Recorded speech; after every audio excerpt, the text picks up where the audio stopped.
എറണാകുളത്ത് പെറ്റിക് പിഴയിൽ തട്ടിപ്പ്. 4 വർഷത്തിനിടെ വനിതാ CPO 16 ലക്ഷം രൂപ തട്ടിയെടുത്തു. മൂവാറ്റുപുഴ ട്രാഫിക് എൻഫോഴ്സ്മെന്റ് യൂണിറ്റിൽ റൈറ്ററായിരുന്ന ശാന്തി കൃഷ്ണനാണ് തട്ടിപ്പ് നടത്തിയത്. ശാന്തി കൃഷ്ണനെതിരെ മൂവാറ്റുപുഴ പോലീസ് കേസെടുത്തു. നിതിൻ സേവർ വിശദാംശങ്ങൾ നൽകും. നിതിൻ, അത്ര കേട്ടുപരിചയമില്ലാത്ത തരത്തിലുള്ളൊരു തട്ടിപ്പാണ് ഇത്. ഈ പെറ്റി വഴി ഇത്രയും രൂപ ഇത്രയും കാലത്തിനിടക്ക് ഒരു പരാതിയും ഇതുവരെ പുറത്തു വരാതെ നടത്തിയത് എങ്ങനെയാണ്? ഇത് സംബന്ധിച്ച് എന്താണ് പോലീസ് തന്നെ പറയുന്നത്? സൈഫുദ്ദീൻ, സാധാരണ ഈ തട്ടിപ്പുകാരെ പോലീസ് മറ്റു സംസ്ഥാനങ്ങളൊക്കെ പോയി പിടിക്കുന്ന വാർത്ത നമ്മൾ കേട്ടിട്ടുണ്ട്. പക്ഷേ സേനയെ തന്നെ ഒന്നാകെ ഞെട്ടിക്കുന്ന ഒരു വാർത്തയാണ്. സേനയ്ക്കുള്ളിൽ നിന്ന് തന്നെ ഒരാൾ ഇത്ര വലിയ തോതിലൊരു തട്ടിപ്പ് നടത്തിയിരിക്കുന്നു എന്ന കാര്യം. 4 വർഷത്തിനിടെ വനിതാ CPO തട്ടിയെടുത്തിരിക്കുന്നത് 16 ലക്ഷം രൂപയാണ്.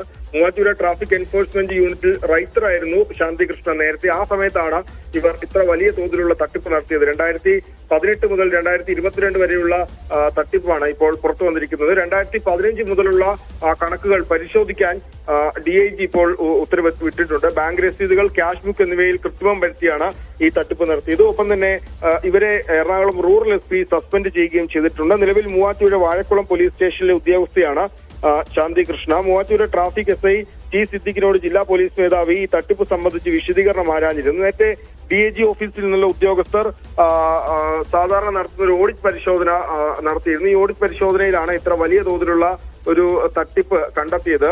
അതിനെ തുടർന്നാണ് വലിയ തോതിലുള്ള അന്വേഷണം പോവുകയും traffic SI Muvattupuzha inspector Basil തോമസിന് മൊഴി നൽകുകയും ചെയ്തത്. തുടർന്നാണ് ഇവർക്കെതിരെ കേസെടുത്ത് സസ്പെൻഡ് ചെയ്തത്. സാധാരണ ട്രാഫിക് കേസുകളിൽ പോലീസ് ഉദ്യോഗസ്ഥർ പിഴ ഈടാക്കുന്ന തുക അതത് ദിവസം തന്നെ റൈറ്ററെ ഏൽപ്പിക്കുകയായിരുന്നു ഈ പോസ്റ്റ് യന്ത്രം വരുന്നതിന് മുൻപ് ചെയ്തിരുന്നത്. പക്ഷേ ഈ തുകയുടെ കണക്കുകൾ പോലീസ് സ്റ്റേഷനിലെ അക്കൗണ്ടുകളിലും രജിസ്റ്ററിലും ചേർത്ത ശേഷം ചെല്ലാനെഴുതി ബാങ്കിൽ അടയ്ക്കുന്നത് ചുമതലയിലുള്ള റൈറ്റർ ആയിരുന്നു.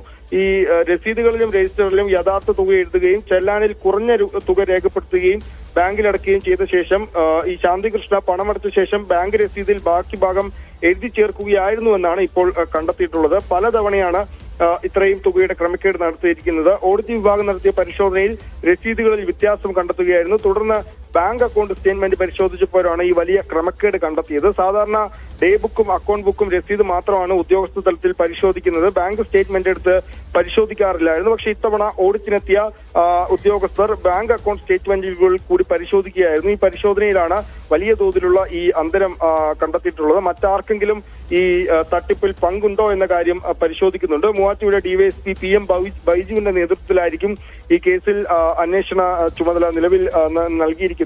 ഒപ്പം തന്നെ വിജിലൻസിന് ഈ കേസ് കൈമാറിയേക്കുമെന്നും സൂചനയുണ്ട്. ഏതായാലും വലിയ തട്ടിപ്പാണ് എറണാകുളത്ത് ഇത്തരത്തിൽ 4 വർഷത്തിനിടെ വനിതാ CPO നടത്തിയിരിക്കുന്നത്. സൈഫുദ്ദീൻ.